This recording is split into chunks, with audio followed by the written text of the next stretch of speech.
Kajian Islam ilmiah di Roja TV dan Radio Roja. Allah berfirman, "Wa ma khalaqatul jinna wal insa illa liya'budun." Tidaklah aku ciptakan jin dan manusia kecuali untuk ibadah kepadaku. Saksikanlah kajian Islam ilmiah di Roja TV dan Radio Roja.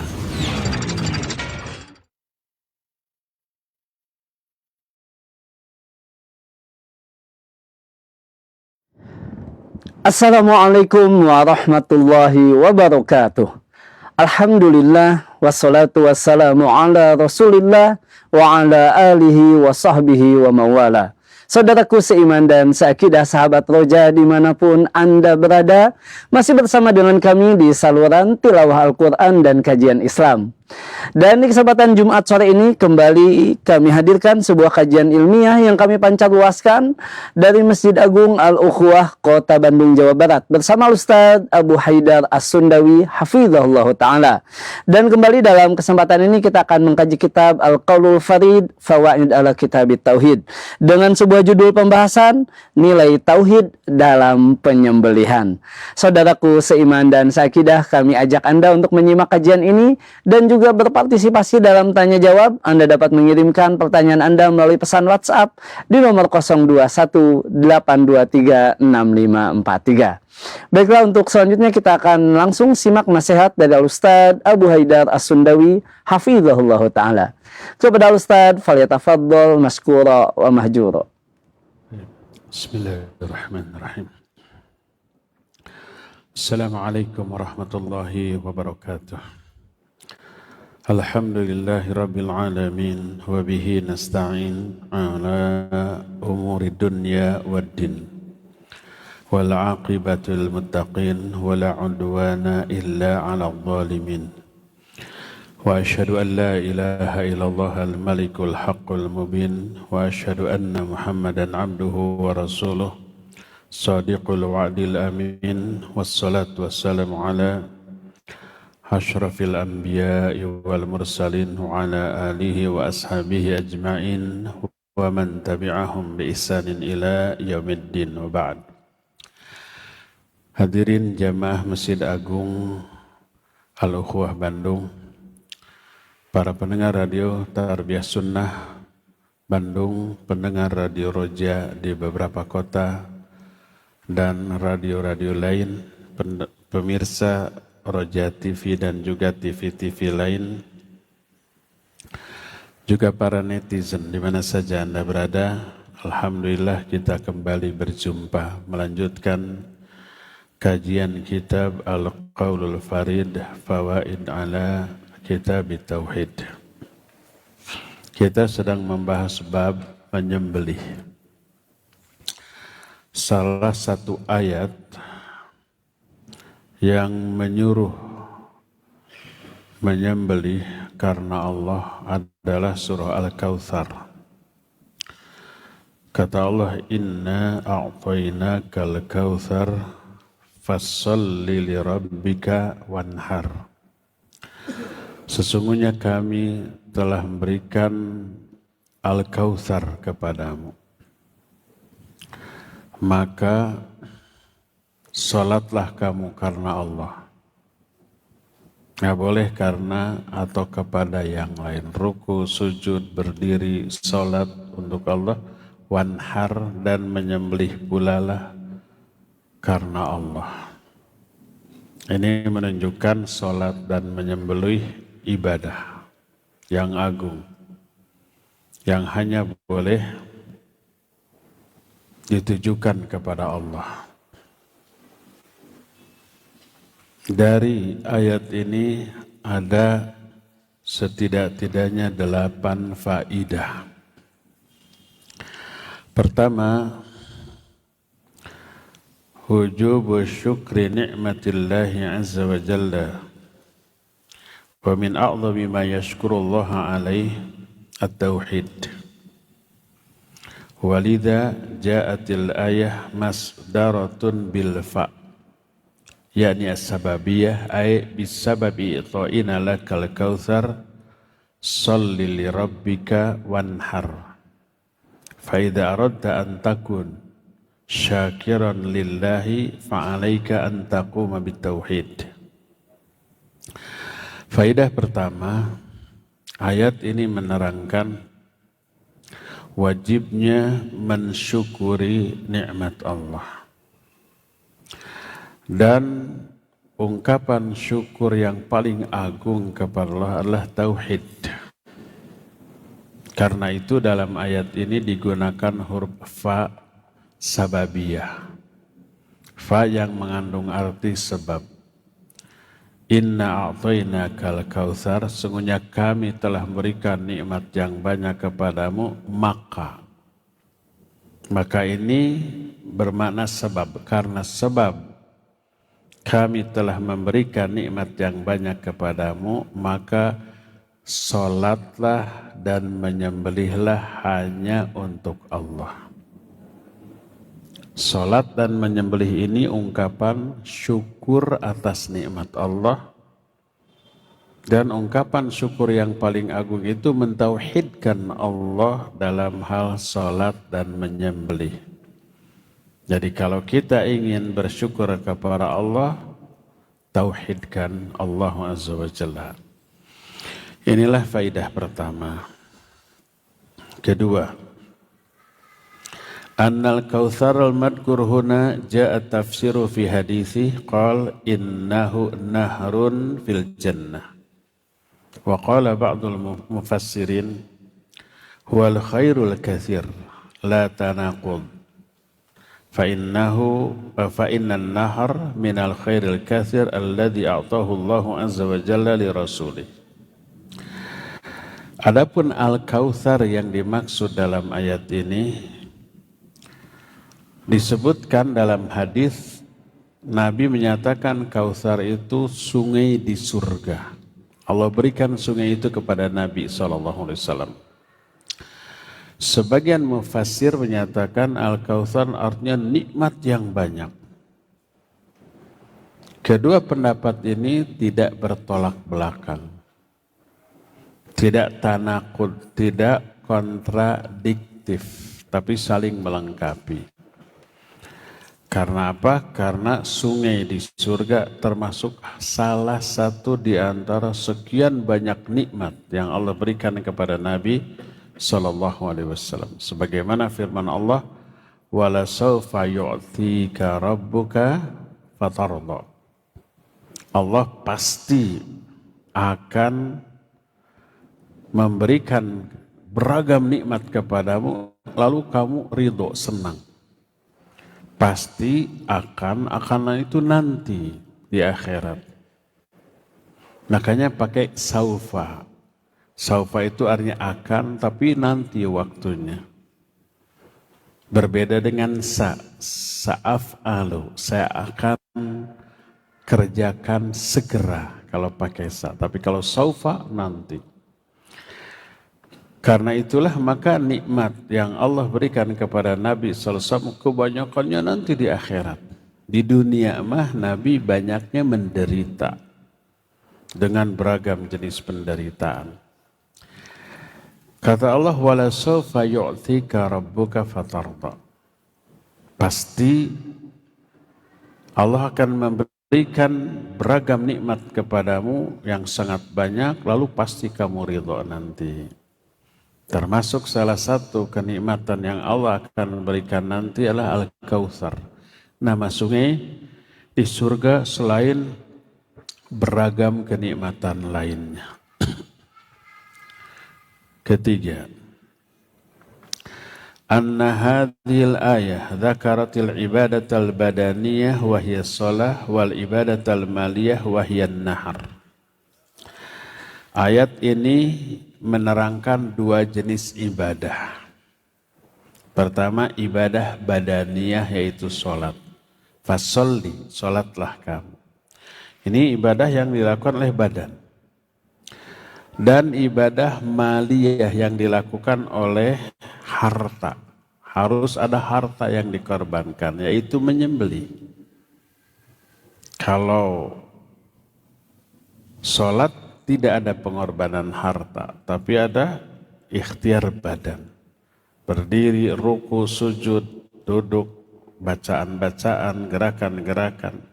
Tak ada ibadah maliyah. Tapi kalau menyembelih harus keluar uang. Jadi dua-duanya disebut oleh Allah dalam ayat ini. Faidah keempat, wujubul ikhlasi lillahi fin nahar wa fis shalah. Walidzalika qala fasholli li rabbika wanhar. Ayat ini pun menerangkan wajibnya ikhlas di dalam ibadah.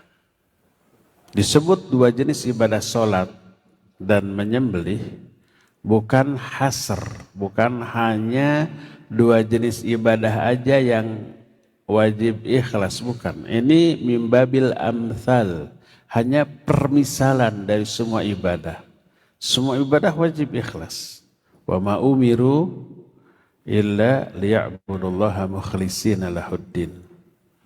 Tidaklah manusia diperintah kecuali untuk beribadah secara ikhlas. Dua di antara ibadah yang wajib ikhlas adalah salat dan menyembelih. Makanya dikatakan fasholli li rabbika. Salatlah hanya untuk Allah. Nggak boleh ruku, sujud, duduk, berdiri dalam rangka ibadah kepada selain Allah, nggak boleh. Wanhar juga menyembelih karena Allah. Tidak boleh menyembelih untuk selain Allah. Menyembelih untuk nenek moyang yang sudah mati. Menyembelih untuk jin yang menunggu di sebuah tempat yang dianggap angker. Menyembelih sebagai persembahan untuk bangun bangunan, bangun jembatan, untuk makhluk yang dianggap bisa mempengaruhi jalannya pembangunan, itu nggak boleh. Siapa yang menyembelih bukan untuk Allah berarti ibadah kepada selain Allah dalam bentuk menyembelih. Maka syirik tidak boleh. Jadi wajib ikhlas dalam seluruh ibadah. Innamal a'malu binniyat wa innamal likulli imri'in ma nawa. Kelima, anna tauhidar rububiyah mustalzimun li tauhidil uluhiyah. Fayakunul makna farabbukal ladzi a'taka hadha al-kautsar wa an'ama 'alaika yastalzimu an takuna al-ibadatu lillah. Ayat ini pun menerangkan bahwa tauhid rububiyah wajib diikuti oleh tauhid al-uluhiyah. Kita review dulu sebentar, apa tauhid ar-rububiyah? Tauhid ar-rububiyah adalah meyakini Allah satu-satunya Rabb, pengatur alam semesta, pengatur hidup dan kehidupan, yang menciptakan, yang mengatur, yang memberi rizki, yang menghidupkan, mematikan, yang memberi maslahat ataupun madarat. Itu rububiyah Allah, hanya Allah satu-satunya. Itu disebut rububiyah Allah, wajib ditauhidkan. Maknanya hanya Allah yang melakukan semua itu. Tauhid al-uluhiyah mengesahkan Allah dalam hal ibadah. Hanya kepada Allah saja kita ibadah. La ilaha illallah, itu tauhid al-uluhiyah. Tauhid rububiyah wajib melahirkan tauhid al-uluhiyah. Seperti dalam ayat ini. Karena Allah telah memberi nikmat yang banyak kepadamu. Memberi nikmat itu masalah kerububiyahan Allah. Salah satu bentuk rububiyah Allah memberi nikmat. Ini rububiyah. Karena Allah telah memberi nikmat yang banyak kepadamu, ini rububiyah, maka sholatlah hanya untuk Allah. Ini uluhiyah. Jadi setiap kali Allah menerangkan atau menyuruh untuk ibadah, pasti di awalnya itu di ayat sebelumnya diterangkan sebabnya. Kenapa kamu ibadah hanya kepada Allah? Karena hanya Allah yang memberikan banyak hal, menciptakan, menghidupkan, mematikan. Coba umpamanya ayat yang pertama kali bernada perintah dalam Al-Quran. Surah Al-Baqarah 120, ayat 21. Apa bunyinya? Ya ayyuhan nasu'budu rabbakumul ladzi khalaqakum. Hai manusia, ibadahlah kamu kepada Allah. Ini di uluhiyah, ibadahlah kepada Allah. Siapa Allah itu? U'budu rabbakum, kepada Rabb kamu yang telah menciptakan kamu. Kenapa harus beribadah kepada Allah? Karena Allah telah menciptakan kamu. Menciptakan itu rububiyah Allah. Karena Allah telah menciptakan kamu, maka sembah Dia. Jadi tauhid ar-rububiyah wajib melahirkan tauhid al-uluhiyah. Nggak realistis, nggak logis, nggak masuk akal orang yang mengakui Allah satu-satunya pencipta, pengatur alam, yang memberi, yang menahan pemberian, yang menghidupkan, yang mematikan. Terus ibadahnya kepada selain Allah, nggak masuk akal, nggak logis ya. Diciptakan oleh Allah, diberi rizki nikmat oleh Allah, dihidupkan oleh Allah, nyembahnya ke yang lain. Maka siapa yang menyembah kepada selain Allah itu sikap yang sangat tidak logis, tidak realistis. Yang ngasih segala macam, yang ngatur segala macam Allah, loyal taat nyembahnya kepada selain Allah. Kezaliman terbesar ya. Jadi poin kelima dari faedah yang diambil dari hadis ini adalah bahwa tauhid ar-rububiyah pasti melahirkan tauhid al-uluhiyah. Pengakuan Allah satu-satunya Rabb, keyakinan Allah satu-satunya Rabb pasti melahirkan Allah pula satu-satunya yang harus disembah, diibadati. Itu yang dimaksud tauhid ar-rububiyah pasti melahirkan tauhid al-uluhiyah. Poin ke-6. Annan nahar lirrab la li faqrihi.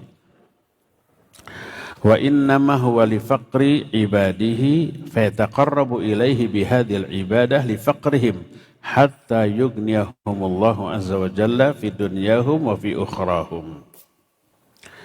Ayat ini pun menerangkan bahwa menyembelih niatkan untuk Allah bukan karena butuh daging sesembelihannya saja.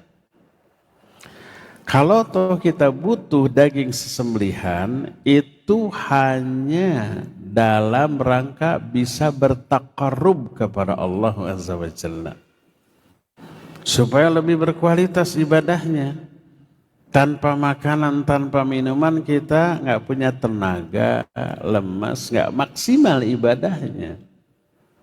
Tidak berkualitas ibadahnya.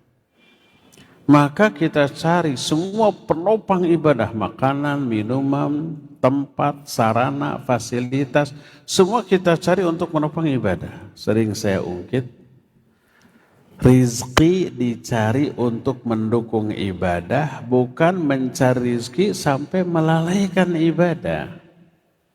Coba lihat perintah ibadah dalam surah Az-Zariyat 56. Wa ma khalaqtul jinna wal insa illa liya'budun.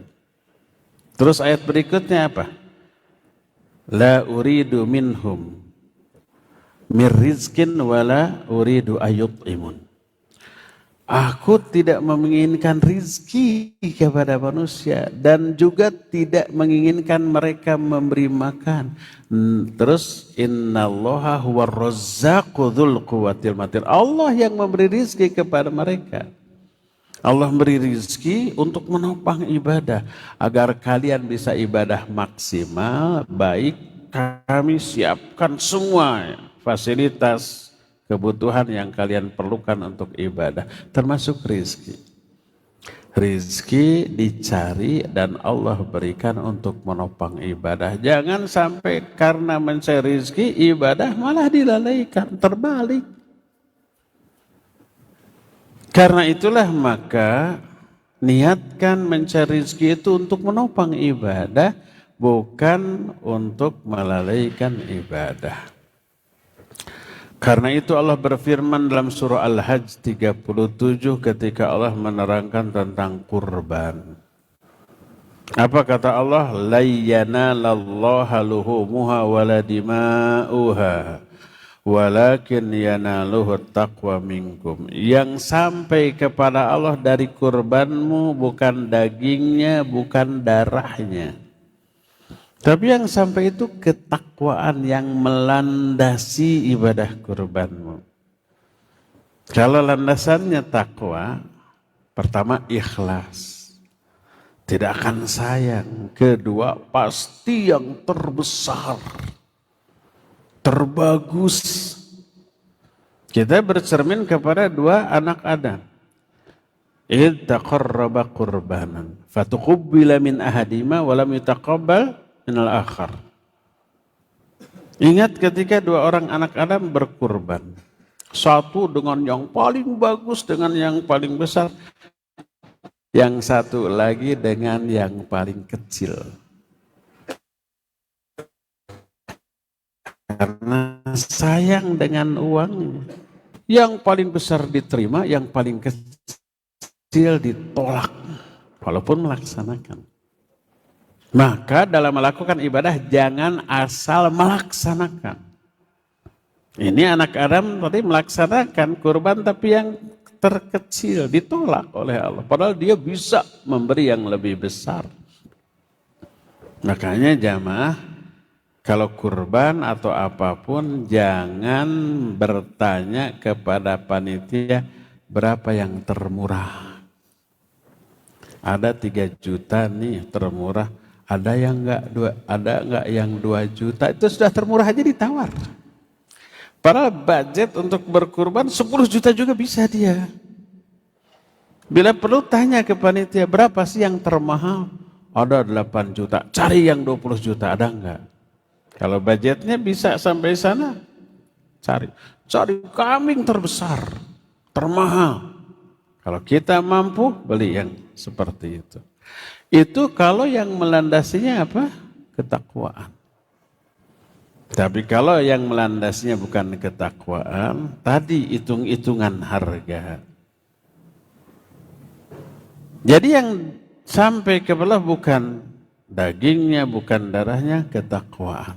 Dan ini jangan disalahpahami, karena kata Allah juga yang sampai bukan kambingnya tapi takwanya. Makanya nggak apa-apa yang kecil. Nah, itu menunjukkan bukan ketakwaan yang melandasinya, tapi obsesi dunia yang dia sayangkan kalau dikeluarkan dalam jumlah yang lebih besar, maka yang kecil aja yang penting melaksanakan. Enggak boleh seperti itu. Inilah yang ke-6. Faidah ke-7, anna nahar yakunu lil ibl, amma dzabah fayakunu lil baqar wal ghanam.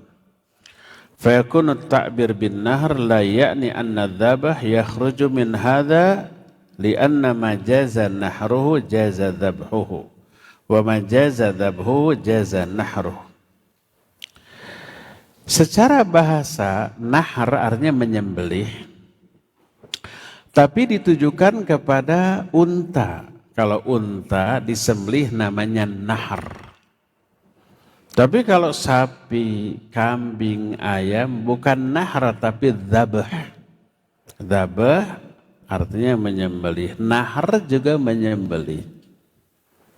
Cuma kalau nahr untuk unta, kalau dzabh untuk sapi ataupun kambing ataupun ayam. Disebut di sini fasholli li rabbika wanhar. Salatlah kamu karena Allah dan menyembelihlah. Kami sekarang kok kita menyembelihnya bukan unta, sapi atau kambing, boleh? Boleh. Tidak berarti tidak boleh harus unta karena lafadznya nahr, enggak. Disebut nahr mimbabil afdoliyah. Untuk menerangkan itu yang paling afdol. Adapun dengan selain unta, umpama seperti sapi ataupun kambing, boleh walaupun tidak afdal. Kenapa dengan unta lebih afdal dibanding sapi ataupun kambing? Ini berkaitan dengan nilai unta. Unta itu harta yang paling berharga, yang paling dicintai oleh manusia. Makanya Quran ataupun hadis banyak mengungkapkan harta yang paling dicintai itu unta. Seperti wa idzal isyaru uttilat. Ketika unta-unta yang bunting diabaikan. Itu ketika kiamat terjadi. Unta-unta bunting juga dibiarkan. Padahal dalam kondisi normal unta bunting itu dinang-neng gitu. Dipedulikan, diperhatikan, diistimewakan. Karena ini akan melahirkan, menambah kekayaan mereka dalam bentuk unta. Ini lebih berharga daripada binatang lainnya. Makanya Nabi juga menyatakan li ayyahdiyallahu bika rajulan wahidan khairul laka min humrin na'am. Kalau Allah memberi hidayah kepada seseorang karena dirimu, melalui dirimu didakwahi, diajari, dapat hidayah, itu lebih baik bagimu dibanding memiliki unta merah. Disebut unta merah karena itu harta yang paling berharga. Karena itu berkurban dengan unta pengorbanannya lebih tinggi daripada dengan sapi atau dengan kambing. Karena itu paling dicintai di kalangan para binatang oleh manusia. Maka ketika harta yang paling dicintai itu dikorbankan untuk melaksanakan perintah Allah, menunjukkan ketakwaannya lebih tinggi daripada yang berkurban dengan selain unta. Makanya kurban yang paling afdal dengan unta. Bukan berarti tidak boleh dan tidak sah dengan sapi dan kambing, boleh, sah. Apalagi di saat tidak ada unta seperti di kita, maka dibolehkan dengan sapi ataupun dengan kambing. Itulah faidah yang ketujuh. Kedelapan, anna tauhida jam'un lil qalbi wa jam'un lisyamli. Tauhid itu menyatukan hati, menyatukan urusan fokus dan beres. Karena itulah Allah berfirman di ayat terakhir surah Al-Kautsar, inna nasyi'aka huwal abthar. Sesungguhnya orang yang mencelakmu, dia yang terputus. Maknanya orang-orang kafir mencelak Nabi SAW sebagai abtar, terputus garis keturunannya. Karena Nabi SAW tidak memiliki anak laki-laki yang hidup sampai dewasa. Semua anak laki-lakinya meninggal ketika kecil. Yang terakhir Ibrahim. Kecuali anak-anak wanita ada yang sampai dewasa, sampai punya anak lagi ada.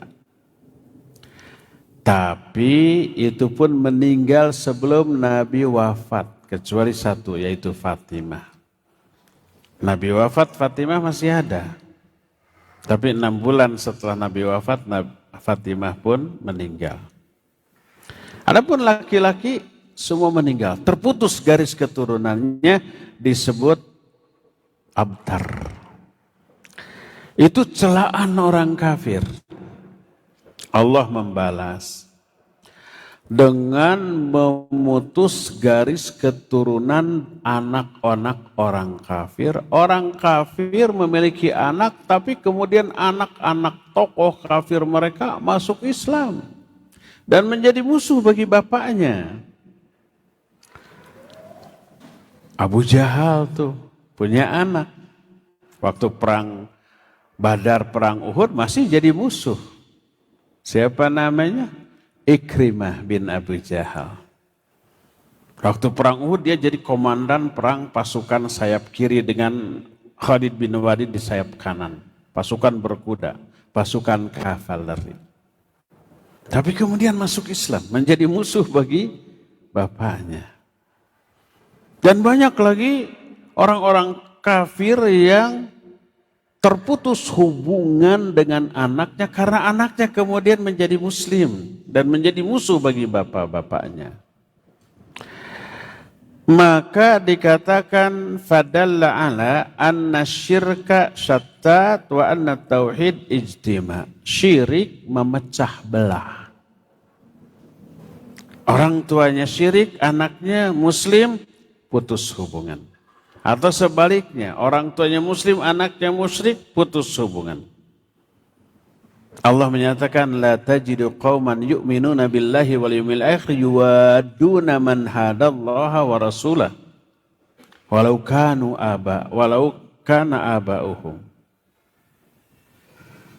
Kamu tidak akan menemukan satu kaum yang beriman kepada Allah dan hari akhir berkasih sayang dengan orang-orang yang menentang Allah dan Rasulnya walaupun mereka bapak-bapaknya sendiri, anak-anak sendiri, keluarga dekatnya sendiri, putus hubungan. Itu abdar yang sesungguhnya. Fakullama kana al-'abdu aqrab lillah wa atwa kana jama'allahu lahu syamlah. Setiap kali seorang hamba dekat kepada Allah dan taat kepada Allah, maka Allah akan semakin membereskan, memfokuskan urusannya. Sebagaimana hadis riwayat Imam At-Tirmidzi. Juga Imam Ahmad dalam musnadnya. Hadis ini terima dari Zaid bin Thabit. Berkata Rasulullah SAW, man kanatil akhiratu hammahu ja'alallahu ghinahu fi qalbihi wa ja'alahu syamlah wa atathu dunya wa hiya raghimah. Wa man kanatid dunya hammahu ja'alallahu faqrahu baina ainaihi wa farraqa alaihi syamlah wa lam ya'tihi minad dunya illa ma qudiralah.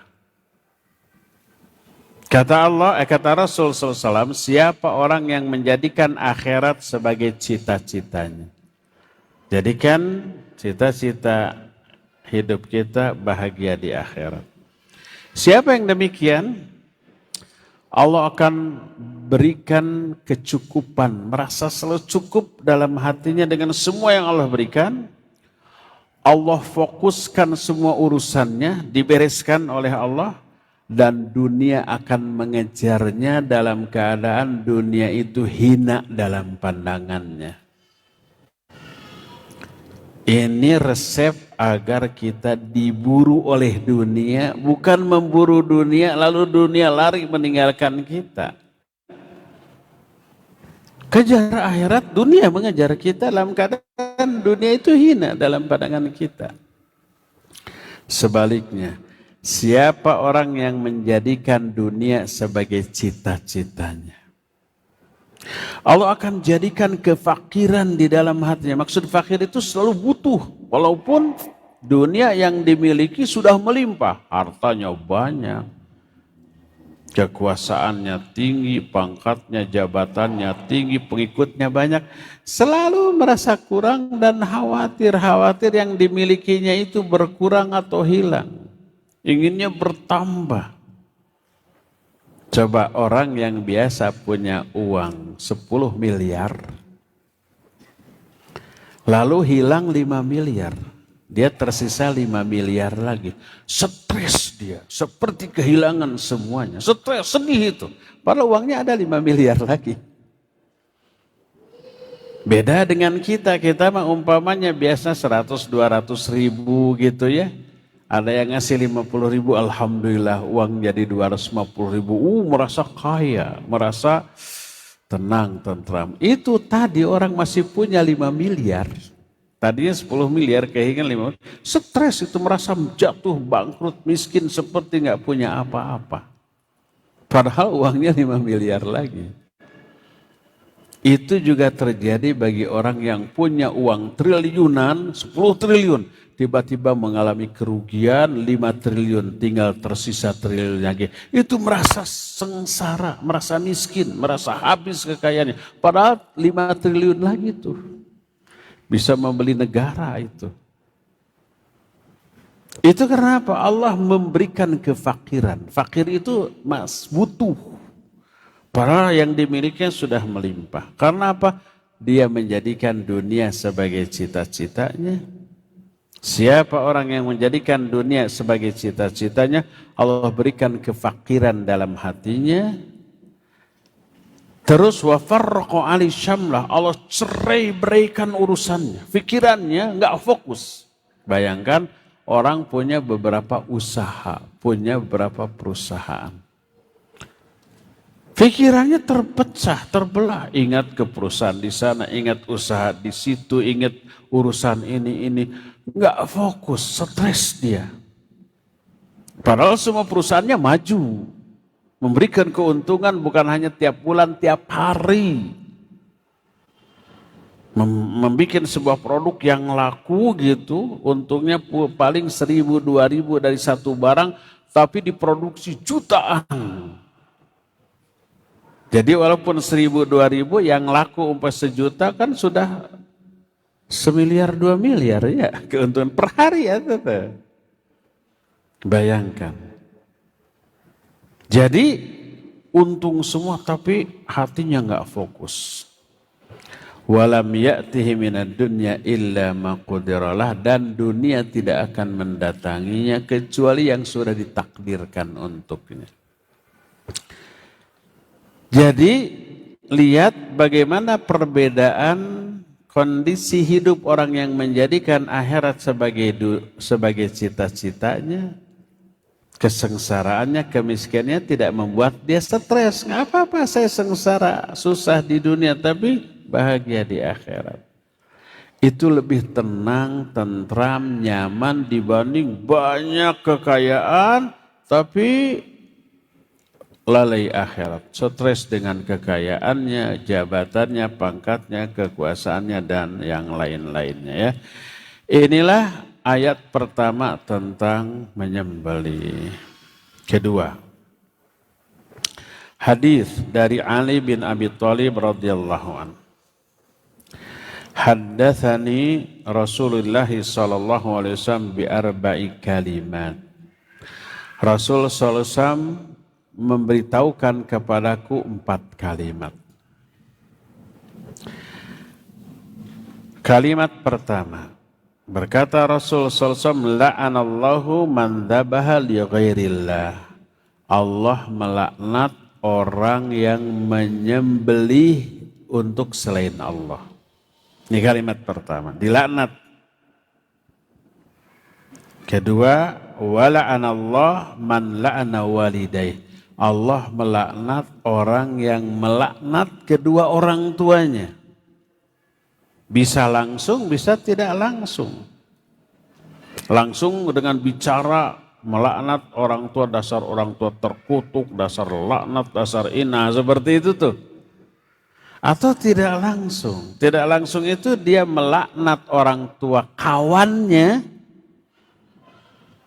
Kawannya balik membalas melaknat orang tua dia. Itu sama dengan melaknat orang tuanya sendiri. Dilaknat orang seperti ini. Yang kedua, ketiga. Wala'anallah man awa muhditsan. Allah melaknat orang yang mendukung orang yang berbuat kebid'ahan. Dia tidak melakukan kebid'ahan tapi mendukung para pelaku bid'ah. Allah laknat. Apalagi pelaku kebid'ahannya. Yang ketiga. Keempat, wala'anallah man ghayyara manaral ard. Allah melaknat orang yang merubah, menggeser patok tanah. Tanah kita sawah atau kebun atau ya tanah biasa. Berbatasan dengan tanah orang lain kan ada patokannya ya. Diam-diam digeser tuh supaya ditambah sejengkal. Sejengkal itu Kalau umpamanya 100 meter jadi 100 jengkal tuh. Atau sawah dihalangi, dibatasi oleh galengannya. Galengan bahasa Indonesianya apa? Galengan. Ada orang yang licik, kreatif atau digali dari sini, plok, ditaplokan ke sebelah sana. Gali, plok. Jadi bergeser si galengannya itu tuh. Sawah dia nambah lebar, sawah orang lain nambah sempit. Dilaknat orang seperti itu. Ini 4 orang yang 4-4-nya dilaknat. Pertama, orang yang menyembelih bukan karena Allah. Kedua, orang yang melaknat kedua orang tuanya. Ketiga, orang yang membantu pelaku kebid'ahan. Keempat, orang yang menggeser-geser batasan tanah. Hadis ini sahih diriwayatkan oleh Imam Muslim dalam kitab Sahih Muslim. Dari hadis ini ada 7 faedah yang bisa kita terangkan. Faedah pertama, annal la'an huwa tard wal ib'ad min rahmatillahi azza wa jalla fayaqau ala man dhabaha li ghairillah. Pertama, makna laknat adalah mengusir atau menjauhkan seseorang dari rahmat Allah. Dan ini akan terkena kepada salah satunya orang yang menyembelih bukan karena Allah. Orang yang seperti itu dilaknat, maknanya dia akan dijauhkan dari rahmat Allah, dia terusir dari rahmat Allah, dia terusir dari surga dan seterusnya. Kedua, anna Nabiya sallallahu alaihi wasallam la'ana fi hadzal hadis la'nan bil wasfi wa lam yuhaddid syahsan bi ainihi. Nabi sallallahu alaihi wasallam dalam hadis ini melaknat pelaku atau perbuatan yang dilakukan oleh orang, bukan memvonis orangnya. Nabi SAW tidak pernah si fulan terlanat dengan menyebut nama, enggak. Kecuali yang nyata-nyata kekafirannya ada. Tapi kalau sesama muslim tidak. Nabi hanya menjelaskan amalan. Yang melakukan amalan ini terlaknat. Yang melakukan amal-amal ini terancam neraka. Ini bukan vonis ya, ancaman. Siapa yang melakukan kebid'ahan, dia akan terancam dengan neraka. Ini ancaman, bukan vonis. Lalu ada orang yang melakukan kebid'ahan, nggak boleh divonis neraka kamu. Enggak. Kenapa? Karena ke surga ke nerakanya itu bukan disebabkan oleh 1-2 amalan saja, bukan. Tapi gabungan, akumulasi dari semua amalan. Kan kita melakukan amalan-amalan yang dijanjikan surganya. Memelihara sholat yang 5 waktu, memelihara sholat sunat rawatib, dijanjikan istana di surga, tahajud, saum Senin Kamis dan yang lain itu dijanjikan surga. Apakah kalau kita lihat ada orang sholat pas awal waktu berjamaah di masjid, ini pasti ke surga gitu? Enggak, dia hanya dijanjikan surga. Kadang kita melakukan amalan yang terancam neraka. Kita suka ghibah, terancam neraka. Kita suka dusta, terancam neraka. Kita suka mencela, terancam neraka. Kita nggak boleh memvonis orang yang begitu. Ada yang menggibah, kamu pasti ke neraka. Nggak boleh. Perbuatannya, gibahnya hanya terancam dia oleh neraka. Bukan pasti pelakunya ke neraka. Karena ke surga dan ke neraka nanti dikalkulasi seluruh amalan. Ada amalan yang dijanjikan surga, ada amalan yang diancam neraka. Dua-duanya dilakukan oleh orang ini. Jadi akhirnya dia ke surga atau ke neraka? Ditimbang nanti. Makanya kalau ada ayat dan hadis yang menyatakan siapa yang berbuat begini neraka, itu bukan vonis. Tapi apa? Ancaman. Disebut wa'id. Wa'id itu ancaman. Demikian juga kalau ada dai ustaz, siapa yang melakukan kebidahan terancam neraka, itu bukan vonis. Bukan memvonis orang lain masuk neraka. Salah faham, bukan memvonis.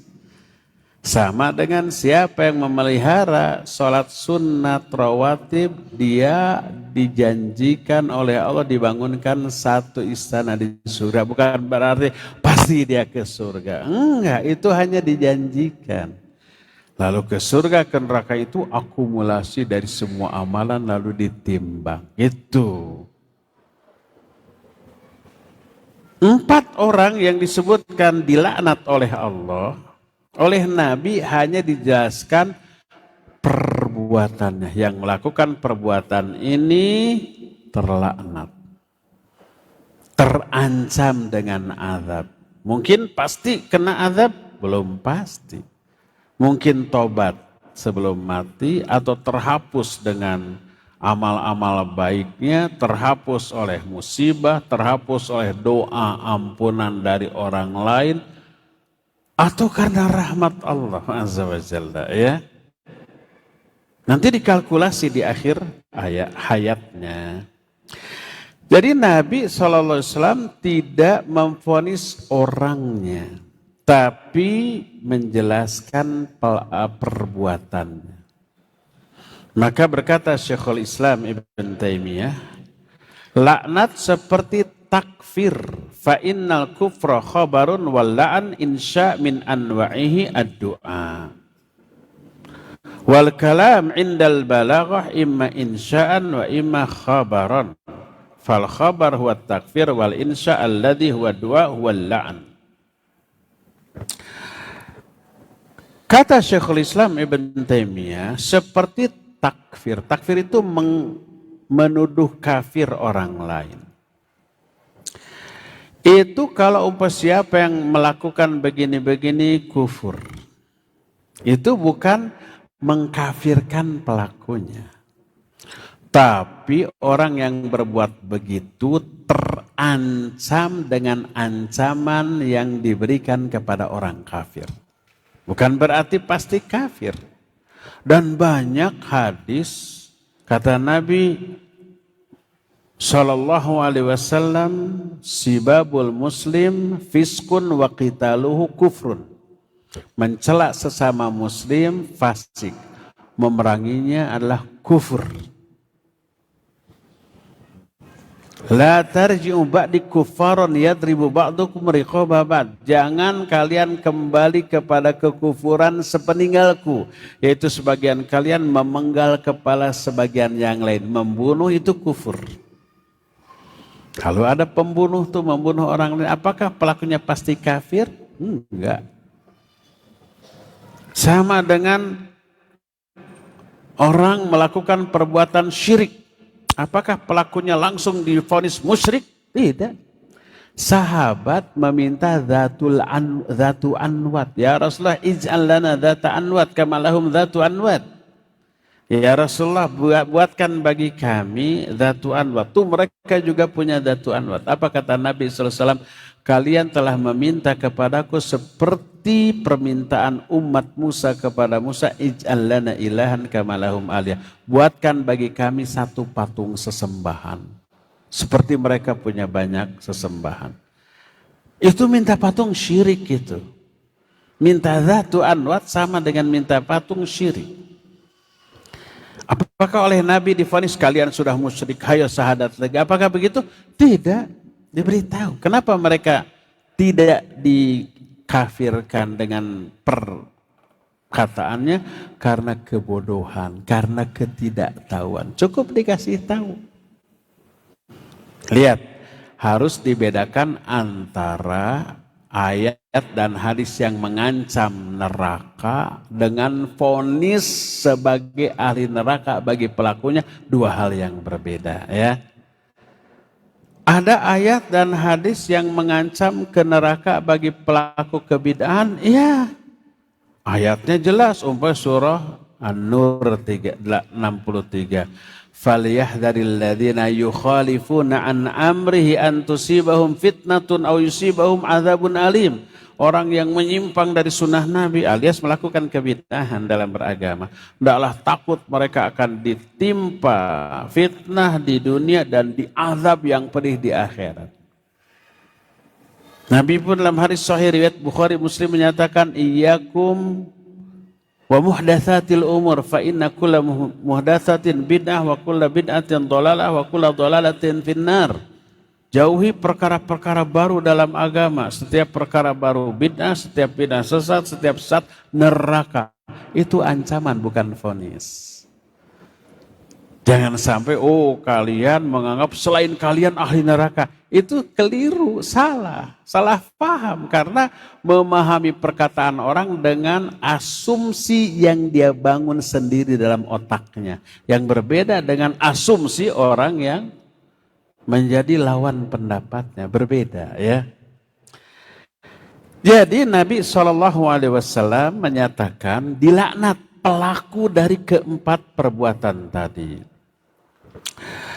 Nah, yang dimaksud laknat seperti ini ada dua kemungkinan. Pertama, khobar, kedua insya.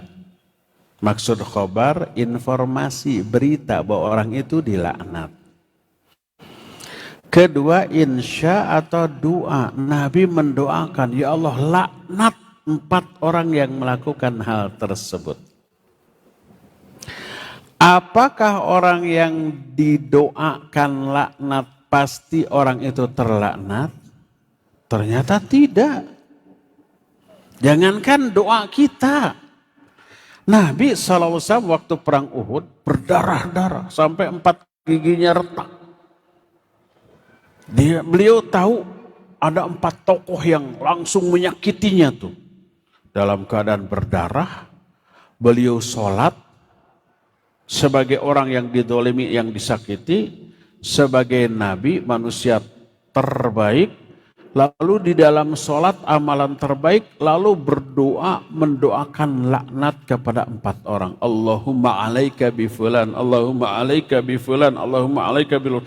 4 nama dilaknat oleh Nabi, didoakan keburukan di dalam sholat setelah beliau dianiaya.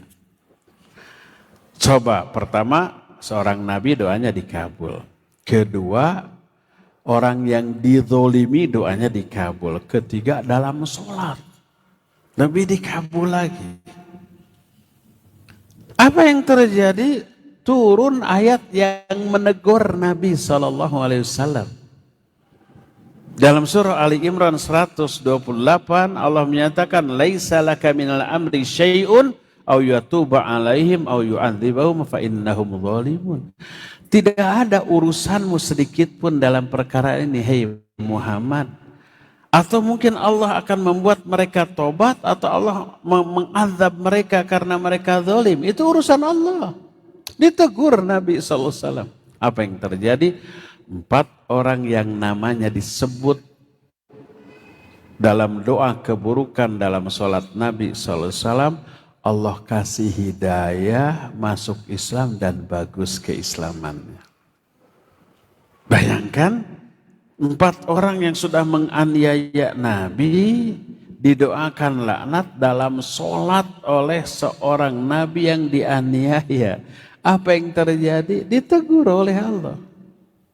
Bukan urusanmu. Dan Allah kemudian memberikan hidayah kepada 4 orang yang didoakan keburukan tadi, dan ternyata bagus keislamannya. Jadi harus dibedakan antara ancaman azab dengan vonis azab bagi pelakunya. Semua yang diterangkan ancaman bukan vonis. Ya. Inilah yang kedua. Ketiga, anna Nabiyya sallallahu alaihi wasallam jama'a fi hadzal hadits baina haqqil khaliq jalla wa ala wa baina haqqil makhluk. Fahaquhu fi kalimati man dhabaha li ghairillah wa amma haqqul makhluk wa fil kalimati allati ba'dal kalimatil ula. Nabi SAW dalam hadis ini menyatukan hak khalik dengan hak makhluk. Adapun hak khalik, hak Allah ada dalam kalimat pertama. Allah melaknat orang yang menyembelih bukan untuk selain Allah. Menyembelih itu hak Allah. Harus ditujukan untuk Allah, bukan untuk makhluk. Itu hak Allah. Adapun hak makhluk dalam 3 kalimat yang sisanya. Allah melaknat orang yang melaknat kedua orang tuanya. Itu hak orang tua, nggak boleh dilaknat, harus dihormati, harus dimuliakan. Terus yang kedua, Allah melaknat orang yang mendukung pelaku bid'ah. Allah melaknat orang yang menggeser patok tanah, itu hak orang, hak sesama makhluk. Dua-duanya wajib diperhatikan. Keempat, annal muhdits al mubtadi qad halat bihil la'nah ma lam yarji an bid'atihi liqaulihi wa la'anallahu man awa muhditsan. Hadis ini pun merangkan bahwa pelaku kebid'ahan halal laknat Allah atas dirinya selama dia belum taubat dari kebid'ahannya. Berdasarkan hadis ini, Allah melaknat orang yang mendukung pelaku kebid'ahan. Yang mendukung pelaku kebid'ahan dilaknat. Bagaimana dengan yang melakukan kebid'ahannya? Ini mimbabil aula. Yang dukungnya aja dilaknat, apalagi yang melakukannya. Ya, dua-duanya terkena laknat. Ini poin yang keempat. Kelima, anna qawlahu sallallahu alaihi wasallam wa la'anallahu man dhabaha li ghairillah yadkhulu fi dzalika an-nahr. Sabda Nabi bahwa Allah melaknat orang yang dzabah, menyembelih. Menyembelih tadi sapi, kambing, ayam atau yang lain. Bagaimana dengan unta? Ya, termasuk nahr. Ini yang disebut dzikrul khas wa urida bihi amma. Disebut sebagian, tapi maknanya mencakup keseluruhan. Kita hanya di sini disebut orang yang dzabah, menyembelih. Tapi semua penyembelihan termasuk nahr, unta juga termasuk. 3 ekor sapi. Hanya disebut ekornya aja. Saya butuh 3 ekor sapi. Kasih wet buntut hungkwa. Diterima? Enggak, yang dimaksud adalah sapi secara keseluruhan. Tapi hanya disebut 3 ekor saja gitu. Ekornya. Kepala badannya tidak disebut, tapi tercakup. Itu menyebut sebagian, tapi yang dimaksud adalah keseluruhan. Dalam semua bahasa ini ada, walaupun berbeda istilah ya. Jadi disebut dzabah, tapi juga mencakup nahar. Nahar artinya menyembelih unta. Pokoknya semua jenis sesembelihan, bahkan nanti semua jenis pengorbanan walaupun tidak disembelih. Sebab tidak semua binatang disembelih. Ada yang di sate gitu tanya, seperti cumi-cumi gitu, udang. Itu kan cuma ditusuk di sate, tidak disembelih. Ikan-ikan tidak disembelih. Tapi kalau itu dikorbankan untuk selain Allah, maka terlaknat, terancam neraka. Nanti ada hadis seseorang masuk surga karena lalat, dan seorang masuk neraka juga karena lalat. Yang masuk neraka karena lalat itu dikurbankan untuk berhala. Dan lalat tidak disembelih. Hanya dibunuh, entah dipencet sampai mejrel atau hanya dibunuh saja begitu mati, dipersembahkan. Itu tidak disembelih, tapi sama-sama dianggap pengorbanan. Bukan untuk Allah, tapi untuk berhala, maka orang itu masuk ke dalam neraka. Poin terakhir, laknat Allah juga akan tertuju kepada orang yang merubah-rubah, menggeser patokan tanah. Dalam hadis yang diriwayatkan oleh Imam Bukhari dan Imam Muslim, hati-hati bagi yang punya sawah atau kebun yang berbatasan dengan orang lain. Atau punya tanah halaman gitu ya.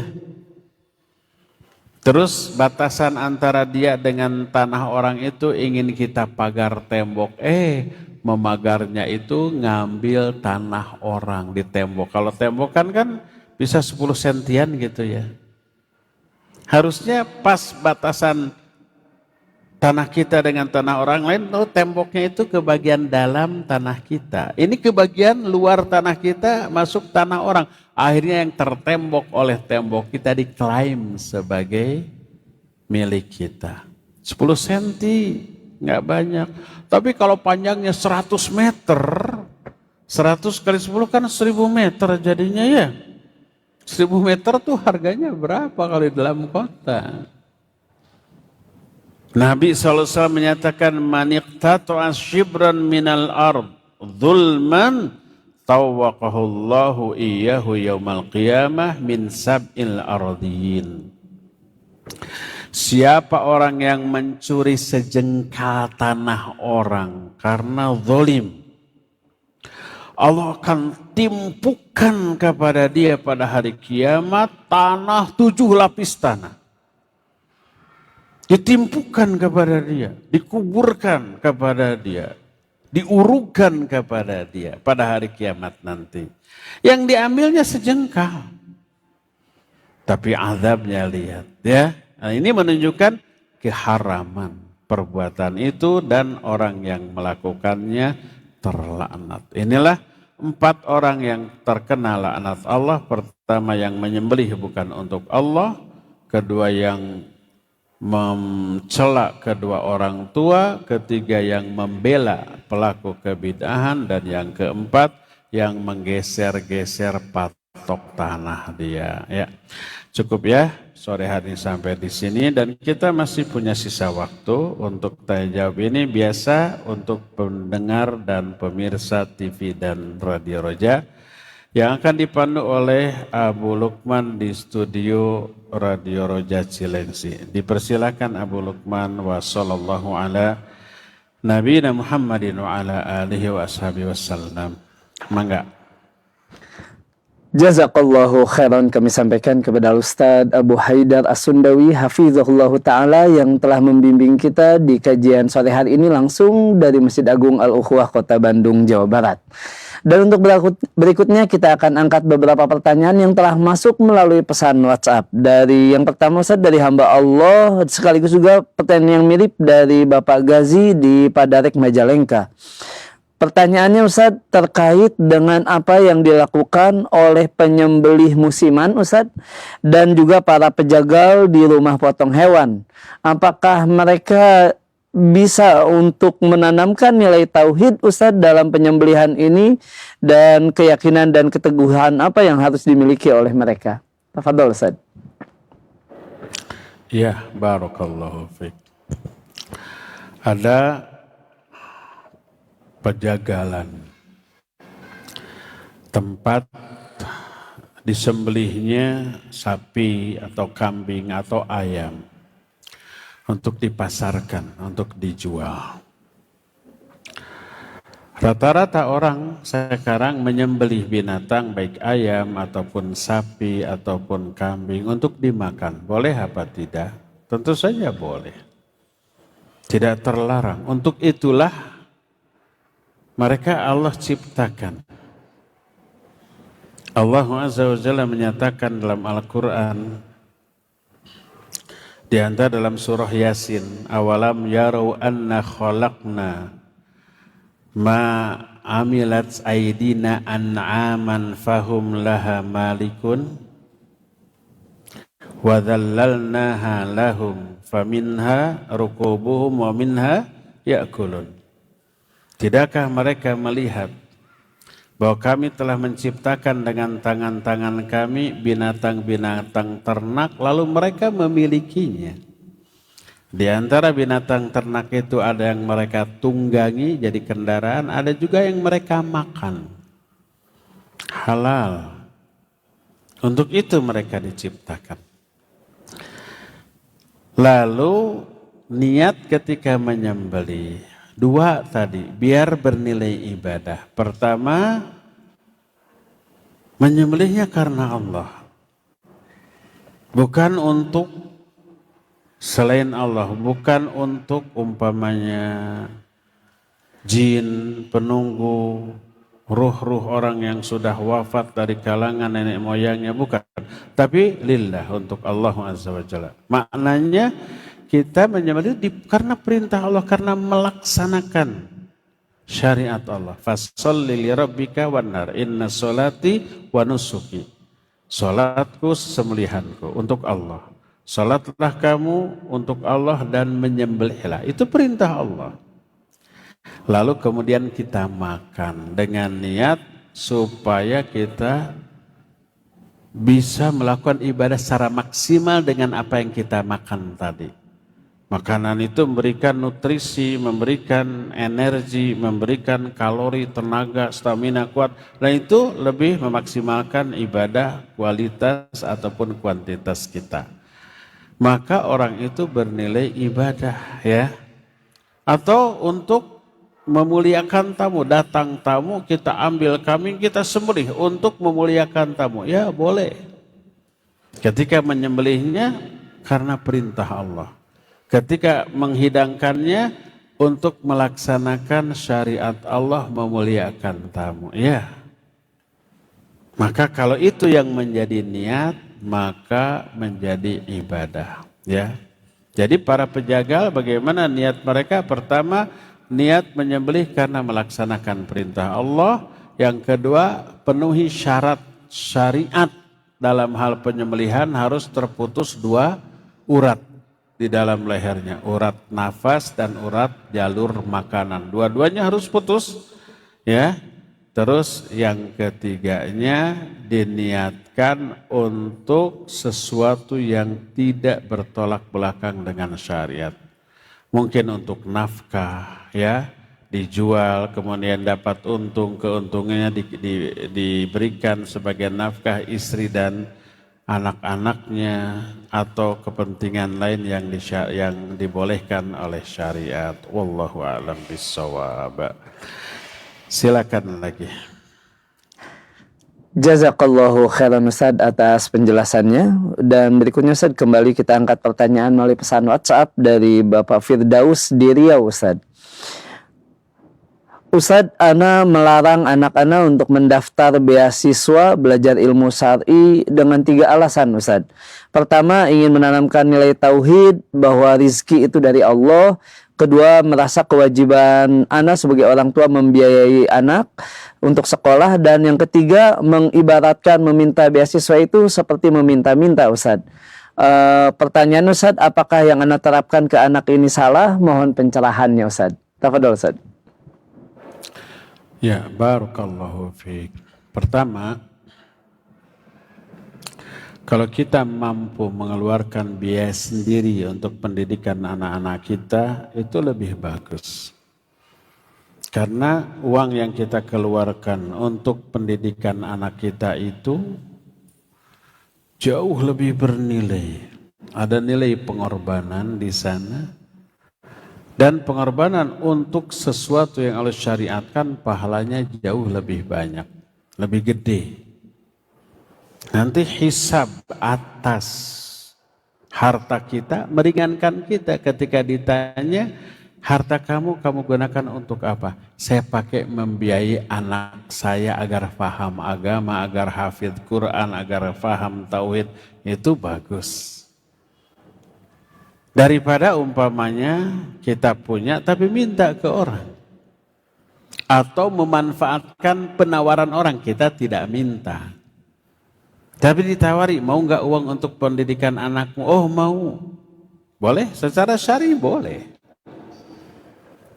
Tapi hisab untuk harta kita nanti beda. Untuk anak kita dikasih orang, harta kita untuk apa? Masih mending untuk ibadah yang lain, untuk umroh, untuk haji, untuk bangun masjid masih untung. Tapi untuk hal yang mubah, nggak dosa, cuma nanti nilai hisabnya beda. Apalagi khawatir untuk sesuatu yang haram atau madarat. Jadi dari sudut pandang ini lebih utama kita mengeluarkan uang dari kita. Kedua, lalu beasiswa, ada dua beasiswa. Pertama memang ditawarkan kepada siapa yang mau.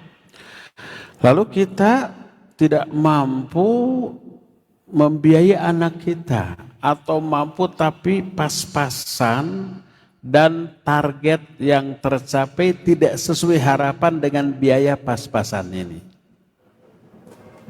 Lalu ada penawaran tanpa kita minta, boleh kita ambil. Lalu kita pakai membiayai anak kita seperti beasiswa yang ditawarkan, ya. Ini yang kedua, dibolehkan. Ketiga, kita tidak punya uang membiayai anak kita, tapi kita ingin anak kita hafil, ingin faham tauhid, ingin jadi ustadz, ingin yang faham agama. Lalu mengajukan beasiswa, boleh? Boleh, tidak apa-apa. Karena apa? Itu tidak tercela. Kenapa? Karena bukan untuk kepentingan dunia, tapi untuk kepentingan akhirat. Zammu su'al, tercelaknya meminta adalah untuk kepentingan pribadi yang ditujukan untuk kepentingan dunia kita. Ingin punya HP baru, ingin punya baju baru, ingin punya sepatu baru, dan seterusnya. Lalu minta, itu yang tercela. Apalagi kita mampu, kita bisa beli HP baru tapi minta ke orang, ini tercela. Adapun kalau umpamanya untuk ibadah, seperti tadi, ingin anak kita pesantren tapi nggak punya uang, akhirnya minta. Boleh? Boleh, karena bukan untuk pribadi, bukan untuk dunia, tapi untuk akhirat, untuk agama. Itu tidak termasuk hal yang tercela. Sama dengan kita menggalang donasi untuk dakwah, untuk pembangunan masjid, itu bukan pribadi kita, bukan untuk dunia, tapi untuk umat, dakwah untuk akhirat, maka dibolehkan. Jadi kalau kondisi mengajukan beasiswa itu dalam kondisi kita tidak mampu, maka tidaklah tercela, boleh saja insya Allah. Kecuali kalau kita mampu sendiri mengeluarkan biaya sekolah untuk anak kita, kemudian kita minta, nah ini yang dipermasalahkan, ya. Wallahu a'lam bissawab. Terakhir ya Abu Lukman, silakan. Jazakallahu khairan Ustaz atas penjelasannya. Dan untuk berikutnya Ustaz, pertanyaan terakhir masih melalui pesan WhatsApp Ustaz dari Ibu Lina di Jakarta. Ustaz mau bertanya, tanah kami digeser oleh tetangga kami dan kami sudah mengingatkan bahwa tanah tersebut masih hak kami, tapi mereka berdalih dengan berbagai alasan. Karena kami tidak mau ribut dan memperpanjang masalah ini, maka dibiarkan Ustaz. Apakah tindakan kami sudah benar Ustaz? Mohon nasihatnya. Tafadhol Ustaz. Baik, barakallahu fiik. Kalau tanah kita diserobot oleh orang lain, termasuk kerabat saudara sendiri, adik menyerobot punya kakak atau yang sebaliknya, atau keponakan ke paman sebaliknya, atau kepada kerabat lain, atau siapapun. Pertama, ya wajib diingatkan. Kedua, kalau diingatkan tidak bisa, kekeh, dan kita tidak ridho, boleh kita tempuh jalur hukum. Kita siapkan sertifikat dari tanah kita beserta batasan-batasannya, ada saksinya, ajukan secara hukum, ini punya saya gitu. Kalau enggak nanti bisa dipidanakan. Walaupun dengan kerabat, ya walaupun dengan kerabat, kalau memang kita tidak ridho. Hanya sejengkal kok, ya sejengkal itu lebarnya, tapi panjangnya berapa puluh meter gitu. Kalau sejengkal itu umpamanya 30 cm, lalu panjangnya itu 1000 meter, sudah berapa itu harganya, apalagi di dalam kota. Akhirnya kita tidak ridho, silakan diperkarakan secara hukum. Aspek perdatanya, kalau tidak aspek pidananya, dan itu konsultasikan kepada hukum. Kalau sama udah tidak mau ribut, ada dua kemungkinan. Ya, itu dibiarkan karena nggak mau ribut, juga tidak diadukan secara hukum karena tidak mau merusak hubungan, padahal hubungan udah rusak tuh. Ada dua kemungkinan. Pertama, awas di akhirat saya tuntut. Untungnya apa? Nanti pahala dia di-offer ke kita untuk mengganti kezoliman direbutnya tanah kita oleh dia. Diganti dengan pahala. Atau dosa kita yang di-offer kepada dia. Itu kemungkinan pertama. Untung kita, rugi dia. Dan kedua, kita hibahkan, ya udahlah karena kamu saudara saya juga sayang kamu, sudah saya hibahkan aja, beres. Sok aja urus suratnya gitu. Kalau suratnya nggak diurus, dia pas mau jual bermasalah tuh. Tanah yang dia caplok itu. Karena masih milik kita di suratnya tuh. Ya. Ya udah ini ngibah aja ngasih ke kamu. Maka ada pahala sedekah kita dan pahala silaturahmi karena itu kerabat. Silakan aja urus sertifikatnya bahwa tanah kamu melebar sebagai hibah dari saya. Tanah saya menyempit.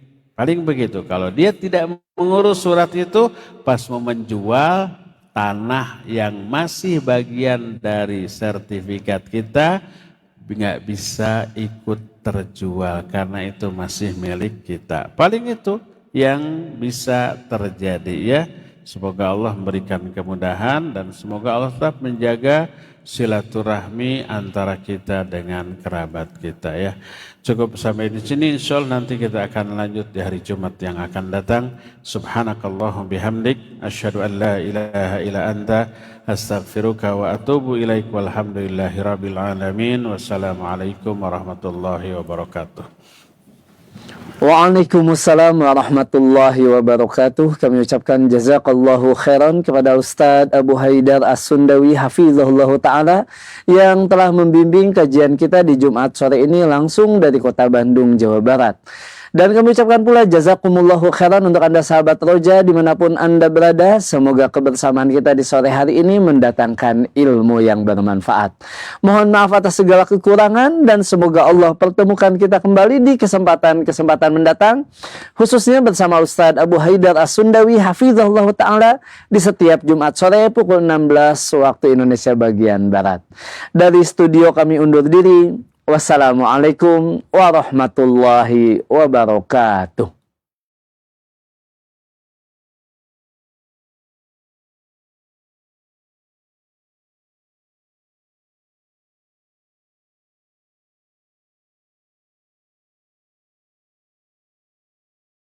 Simak Radio Roja Bogor 100.1 FM, Radio Roja Majalengka 93.1 FM, Radio Roja Palu 101,8 FM, dan Radio Roja Bandung 104.3 FM. Menebar cahaya sunnah.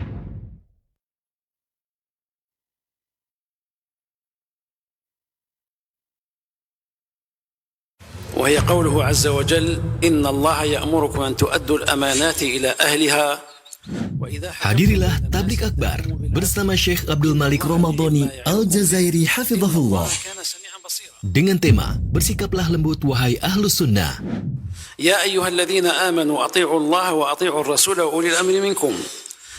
Penterjemah Ustadz Abu Ya'la Kurnaidi LCMH Hafizahullah. Ahad 27 Al-Muharram 1448 Hijriah 12 Juli 2026 pukul 9.00 sampai dengan zuhur.